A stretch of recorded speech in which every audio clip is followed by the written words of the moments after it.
Welcome to the Musicians Insider. My name is Kronis, and today we are speaking with Jens Bjornkjaer. I can't say it so well, but let's hear how you pronounce it. You're in Norway, I believe. Bjornkjaer. Bjornkjaer. Yeah, Tell me I about know yourself. well, I'm, as you can tell by my name, I'm not an original American, but I actually am a U.S. citizen because I lived in the United States for 15 years until a year ago. Oh, wow. So I was in first I was in New York. First I was in New York for to study like a long time ago, and then I came. I'm actually originally from Denmark, which is where I live now. I moved back after all these years. I came back to Copenhagen, where I'm from originally. But then I came to New York and to study music. I'm originally a saxophone player. First, I was a violinist as a child. I grew up in a family playing classical music, and my mom was torturing me with violin lessons. And I feel you. so, go on. Yeah, yeah. And then I started playing saxophone later on, and then I studied saxophone for a long time as a teenager, studying a conservatory in Copenhagen and at the New School of Music in New York City. And when you started the And saxophone, was that on your own, or was that with a bunch of other people who were playing other wind instruments, like in a school band or something? that was actually just me. That was like I kind of played music since I was very, very young, since I was 4 years old as a violinist. But I never liked playing violin, playing classical music. And then I met a guy who was actually my sister's boyfriend at the time. She was a lot older than me. So she dated a guy who was a saxophone player. And I saw him and the saxophone, and I was like, okay, that thing, that's what I'm gonna do. Interesting. And So you saw then someone else doing it. yes, I saw him doing it, and then I was like, this is my life. So I eventually I was allowed to, like I had to kind of work for it, and then I worked, made some money, and then they paid for it, and then finally I got a saxophone. I was 12 years old, so I So was suddenly studying playing saxophone. did you play piano too? Yeah, I did, but not really very well. Like I was kind of fooling around on the piano. Well, I just because it seems Uh, like everyone kind of seems to start on piano. I'm a guitar player, but I also played clarinet when I was about 12, 13 in the school band. And you said you played sax, yeah, and it's a reed instrument, and it's kind of hard to learn that without other people really teaching you. So it's interesting to hear that you just picked up a saxophone. yeah. Well, I didn't. I did, but I also had teach. I had a teacher. I had like the best. By kind pure coincidence, I had a teacher that was my parents' family's friend, son, who was a saxophone player. So I had no idea about anything about saxophone or jazz or nothing. I only knew about classical music. My family are musicians, but they're classical only. They don't know anything about anything else. Like you can ask them about the Beatles and they wouldn't know who it was. Wow. And like it's wild. I Yeah. understand that. Uh, That makes sense to me. And just so you know, my father was a classically trained violinist, Murray, and he had me at age 4 trying to play violin. It's the only instrument I don't play. I mean, I don't play drums, but I mean, well, it's the one thing, I'm trying to play hot cross buns and you just end up not playing violin. well, there you go. That's kind of how it's. Yeah, I was like at the same in the same violin school there. So, but no, I got a teacher who was really very very good. Like he was fantastic, and he ended up being my mentor, and kind of like he would be like I would go to his house and like and then he would stay the whole day And what kind and of stuff kind were of you playing? like Like just Mozart and classical, or were you playing stuff from the whatever you asked for, or no, was it conservatory, or what kind of? it was jazz. Oh, wow. Yeah, it was jazz. It was That's fun. like blues, like I was done with classical music. It was just like this shit is out. And then it was like, okay, do you know? Then he would be, like playing stuff for me, like he is this thing, like this is a guy, Cannibal Aldi, This is like Dexter Gordon, Charlie Parker, David Sanborn, all this kind of like bluesy stuff. Things mostly at the beginning, like stuff that was kind of like bluesy and kind of easy, and also fusion stuff and things that were like like lighter stuff that I would like, and then we would like just go through it and listen to it like the whole day and like read transcribe solos and all of that, and eventually, like of course, I was already like kind of proficient in playing music, like so it's a lot about like when you entering the territory of a new instrument, it's kind of like like there's a lot of stuff you already know if you've known something before. I'm sure you know that as well. Well, we Like all try to like pick it's up then instruments we've never seen and try to play them whenever that happens, right? If someone hands you some strange instrument, you'll try to play it. exactly, and you know how it's supposed to be doing. Maybe you can't actually do it at that very moment, but you know what how it's supposed to be, and so it's all about like Well, stuff. So I actually, was like, go ahead. sorry, no, go on.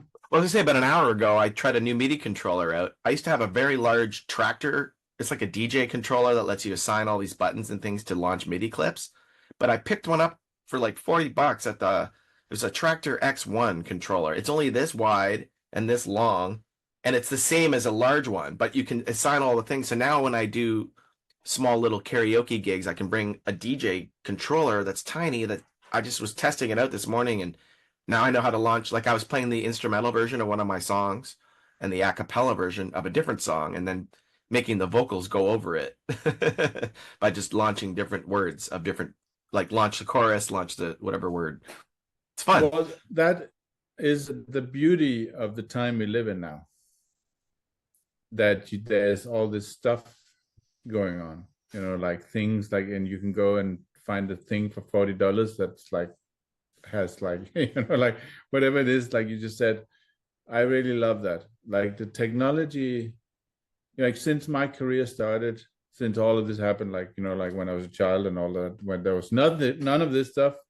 And then when you started recording, like in a recording studio, you had like huge machines. My first studio was like, like this massive board and, like tapes and blah, blah, blah, and all of like, and MIDI, like you always like the MIDI was always like you tried to sync stuff and it was like impossible to do it. Then the MIDI, like the MIDI chords was like these round ones you had to, and it was like always like never working, and you would just spend like hours and thousands of dollars and like just a Well, shit show, like a we've done waste things of in the time. past where we've taken a 24 track 2-inch tape and then slaved a DR4 or a DR8 to get 4 or 8 more tracks onto the record so that it's going to be 24 tracks plus, so it's 32 tracks.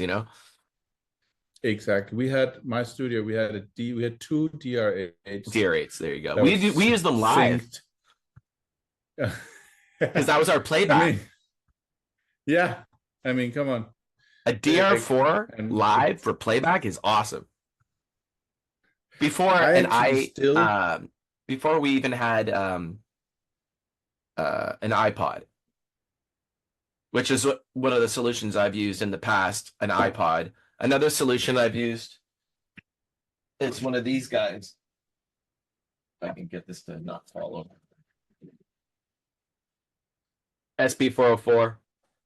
yes. It takes a flash card. The new ones are very digital and MIDI, but with this, you put the compact flash card with all your samples. You can program all the samples. And if your computer crashes, this is the backup. You hit the chorus or the verse, and you can control all your samples without, if your computer crashes, this will save you.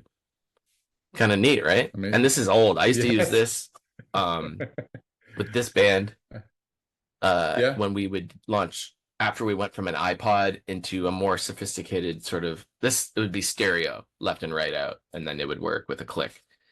But before that, we had an iPod with samples on the left and a click on the right. Have you done much live stuff with so tell me a little bit about Yeah. Ofuture. Yeah. Ofuture is a band that is also an art collective. It's kind of like it started out being a band, and it was like I'll just go a little bit back before that, because I came when I studied in New York. I came back to Copenhagen, where I was also studying and living. I came from there, and I finished my education, started a studio, like a record label with two friends of mine. So we had the thing like a production house. So we made like a ton of records. I was producing like for all sorts of Danish artists at the time, and scoring films and releasing our own albums, like putting out albums on our label. It was called Superstar Records. Nice. And we did, you know, like we just worked nonstop in the studio and had like all sorts of stuff going on. And that was a 10-year thing. And by the end of that, I was like, I need to move on. You know, like I'm working all the time for other people, you know, like on other people's albums. Everything I do, which is like my whole life, is someone else's career. You know, like I loved, you know, like it was great being a producer and all of that stuff, but it was just like, so I was like, okay, that in 8 months' time, I'm gonna be out of here. So I will sell everything and leave. And I did. First, I went to Brazil, stayed for a while in Rio de Janeiro. And then I was like, no, I'm not, because I'd been there before and I really loved it. I was like, maybe that's where I want to go. I really wanted to go back to New York, but I was just like, maybe Rio. And then I came to Rio and that was nice, but also like, no, it's too Brazilian. I'm not a Brazilian. I ended up back in New York, and then I stayed in New York for 15 years. And at that time, no, not New York, in the US. At that time, I was like, now I'm going to do my own band. And that was like, you know, initially it was supposed to be instrumental music with symphony orchestra and electronic music. So it's like kind of like banging beats with orchestra. And then what happened was I was in New York. I finally got an apartment, everything like, and now I'm going to live here. And then I met my wife, and she was like, "Great, but I'm going to LA. I have to move to LA." So I was like, "Okay, let's move. I'll come with you. You know, like let's see." And then we did that, and ended up being married, and you know, like, but and this is a long story. It's okay. We had to leave because of visa issues. We ended up in Europe, couldn't go back in the US. We were waiting to come back in because of her visa and things like that. So we ended up in a house in Switzerland. Oh wow. A friend of mine owned a house there in the Alps. So we had this amazing place that was, you know, like where we stayed for free. It was just like some rich people having this house. We didn't have to pay. We stayed there just waiting. You're like, we would just wanted to go back to LA, but we couldn't. So what are you going to do? And I was working on this album, my first album, and then she was there, and she was really an actress. So not really a singer, but then it was like, okay, do you want to like write something for this and sing this song or do it like, then we ended up making an album together. And Wow. then we finally came back to the US, and the album came out and became successful. And then it was like, okay, we have something going on here. Let's do another one. And then the second one was like, okay, this is happening now. That was like, right, we got into everywhere, like New York Times and Pitchfork and everything, you know, like, so it was like, okay, so suddenly out of nowhere, our band, this was a band with a singer and then a producer, you know, like, and then we spent, you know, like a lot of time doing that, and playing a bunch of shows, and like full time doing band stuff as a band. And then we started doing videos, which was basically, you know, like, you know, like making videos. So first someone else made our videos, and then we're like, fuck this, we don't like these videos, you know, like we have our own ideas. And then we started making videos, and then those videos became a whole thing, because Catherine, my wife, she's really a visual artist, and her thing eventually now, after all these years, this is 10 years ago, or we started, the first album came out in 2013, so that's 11 years ago. And now we made 3 albums and 2 EPs and a whole bunch of other things, like for algorithmic operas and theater play. And we're doing a theater play right now in Norway. That's why I'm here. And that's so great that you got to do that together and grow like that and not have to do different jobs, but actually work together. That's amazing. It's absolutely unbelievable. And you know, like, as I was about to say, that throughout this time, first it was just a band. Like, the idea was just like, for me, it was just like, I'm gonna be my own band, like, now. And then she was there, and then it became us. And then throughout this time, it's become much more like that, the music and the visual side of it and the videos, like everything about it, is become much more of like an art project, that this is like a whole thing, you know, like. And now we also do, That's you know, great. like exhibitions in museums and stuff like that, you know, like where it's like installations with visual So for my visual audience, art let me and ask music. you, when you said the first album was successful, how did you, like, before it was successful, did you have, like, did you know that you had some way to release it with a marketing budget? Did you just push it out? How did it happen? And what made it It was successful? it was like a friend of us indie label, you know, like it wasn't a huge thing at all. It was not a big label. None of this was big in that sense. It was just a thing that was like, yeah, we'll, you know, like, I had a friend who had a label. Do you want to release it?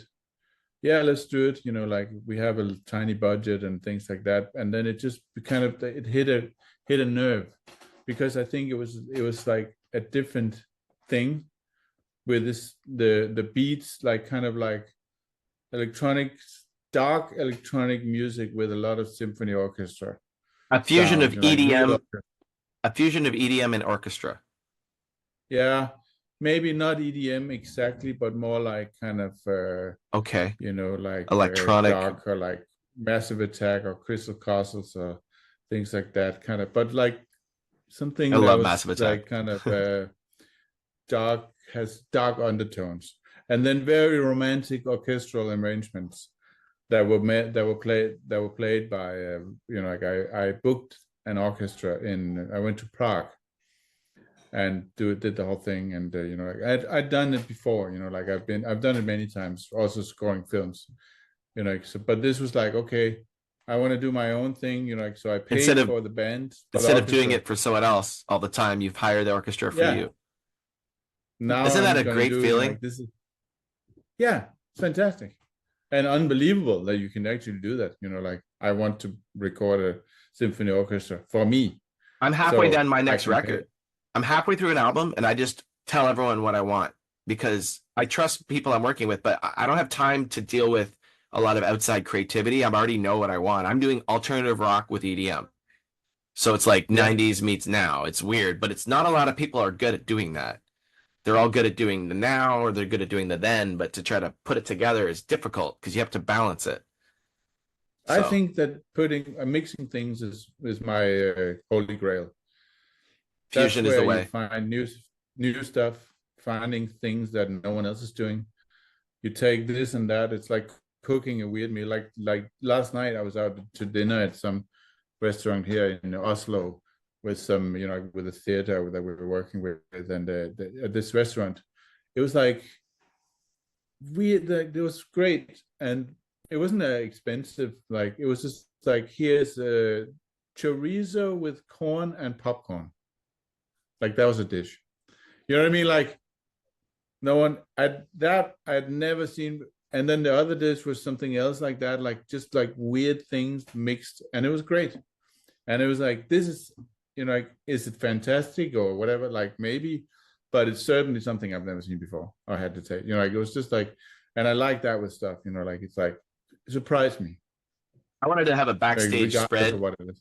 If we have a backstage setup, I want to put like cheesies with cheese whiz, salt vinegar chips with malt vinegar, ketchup chips with ketchup. They don't have ketchup chips in the States, apparently. Uh, but Have them all lined up together. Salt, like sour cream and onion chips with Yeah, onion dip. but I think just to go back to your Yeah. question about my album, like, well, how come, what happened? And I really think that's what happened.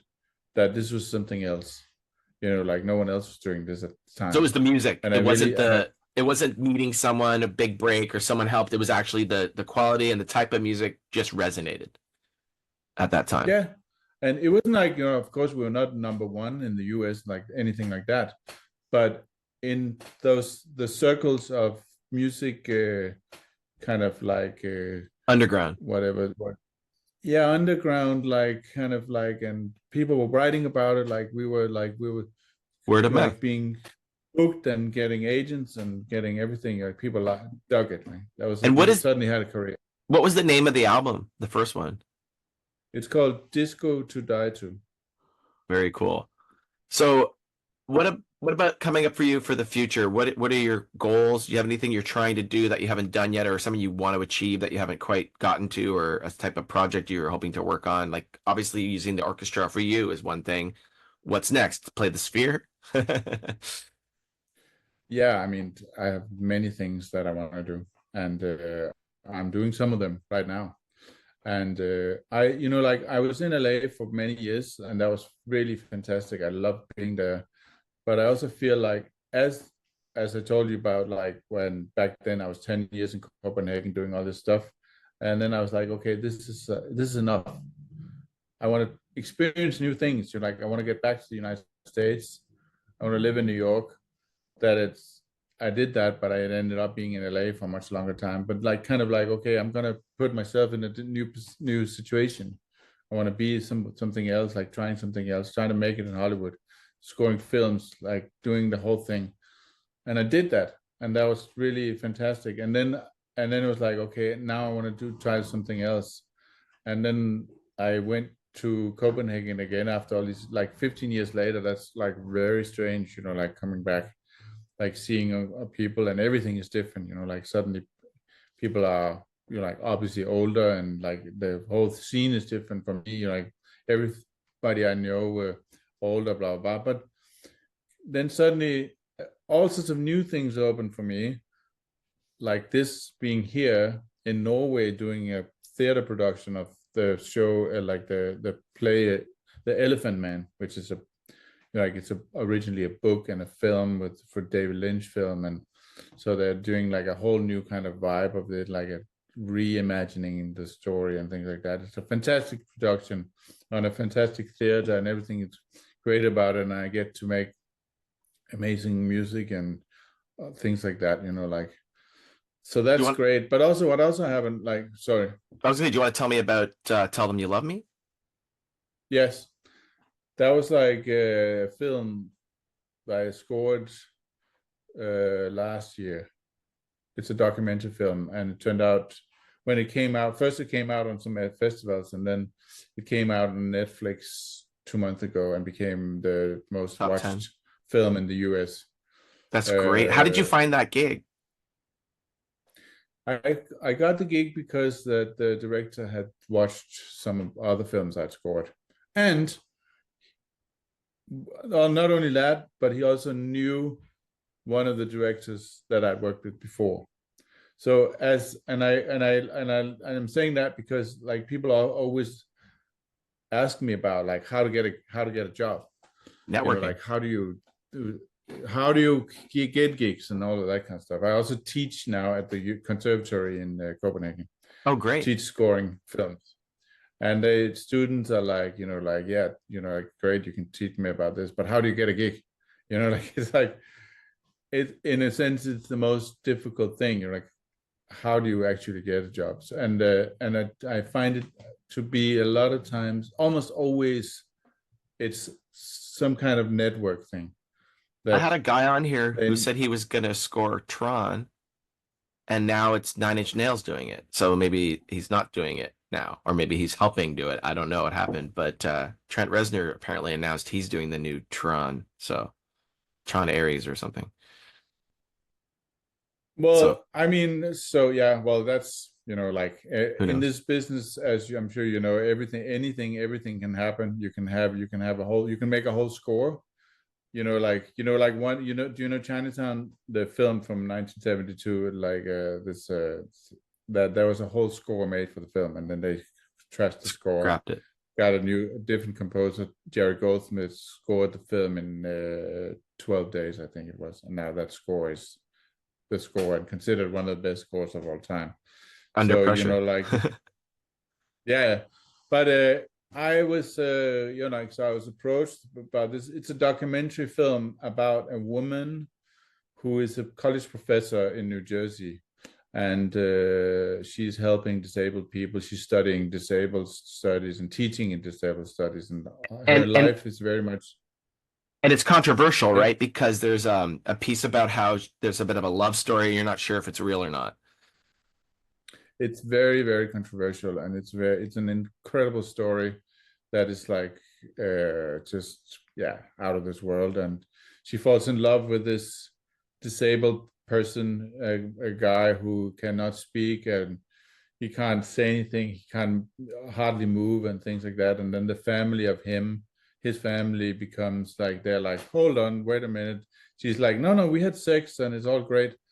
And and she believes and says and communicates that she can communicate with him through a version of communication. It's called facilitated communication, which is where she basically holds his hand. They have like a letter board, and so she's helping kind Like of a like Ouija board. to something like that. And then that whole method of communication is very controversial. So she's like, no, no, we're discussing So like highbrow it's a philosophy and all sorts of stuff. it's like a discussion Yeah. about consent. Yes, exactly. So she's like, we had sex, we're in love, we're a couple now, we had sex and it's all great. And the family like, do. No, no, no, this is insane. Like he can't say, like, you basically raped him. So they sue her. She ends up in prison. She comes out of the prison, claims still she's innocent. She's actually in the films. The film is about like these like two opposing versions of what happened. So the family is like, she's completely nuts. She took advantage of our brother's son, And and she's she's saying we're like, in no, no, love. no, we're in love. I love him. I still feel like this was the right thing to do. Blah blah blah. And then you're trying to kind of maneuver your way through the what happened in that And story. then So this the music film, is very sorry, emotional for this. yeah. So I spent a lot of time making this score, and we tried a bunch of different tracks on almost every scene. There was like, like I worked and worked and worked because there's a lot of interviews in the film. It's So many like, interviews that you have to then she use says, different types of and music then there's to. a so trying to kind of like use the music to elevate everything to a different, like to more like a filmic level, as if it was a But feature film. is it the type of thing where you put when the evil character comes on screen, it's the scary music, and when the good character, it's the nice music? Is it kind of along that lines too, or is it way different from that? Because I'm just trying to curious. I haven't seen it Uh, yet, and I'm gonna watch it now. I'm Not interested. really, but it's kind of like that. Every scene has a very specific idea of what music is being used, down to the point of in seconds. Like here, she says this, and then there's a little change, and then there's a little change. So it's like very, very kind of curated music, and there's a lot of melodies, like actual themes. Like then there's this theme, this theme, this theme. So it's like everything is thought out, like into the almost the most minute detail. Okay, so Like a lot of times you, that's sorry. called "Tell Them You Love Me." I'll put that up here so people can go look it up. Is there anything you'd like to promote? Any website of yours or any YouTube channel or anything that you've got coming out you want me to put a link to? Yeah, I mean, my website is ofuture.org, Okay, org, we'll put that right there. and my Instagram is o underscore future underscore. So Beautiful. that's basically that's it. Very Yeah. cool. Well, I really appreciate you Yeah, coming on my podcast. I think it's interesting to see, like, I have a lot of film score people I talk to, and it's always interesting to hear, like, most of them work in beautiful little home studios around the world in LA or in Denmark or people in Norway. Like, I have spoken to some people in the same areas as that. And I'm a musician myself, and it's fun to learn and see what other people are doing. So I really appreciate you coming on here and giving advice to my audience. If there's anything you want to give a final tip or anything you're thinking about of like what people can do to try to follow their dreams, I'd love to hear anything I you got. But I think they should just like precisely do that, follow their dreams. And if they have like, well, I like heavy metal and I like free jazz, then like mix it, try to mix stuff. don't be That's the afraid that's to the way. fusion. And exactly. I love it. That's a great Yes. takeaway. Well, thank you so Yes. much for coming on today. I really appreciate it. And Thank you. if you ever want to Thank give you me very an much. update, you're more than welcome to come back for next season and we can talk about whatever you've been doing. So for now, I'm Kronis. Thanks for coming on the Musicians Unsider, and we'll see you all next time.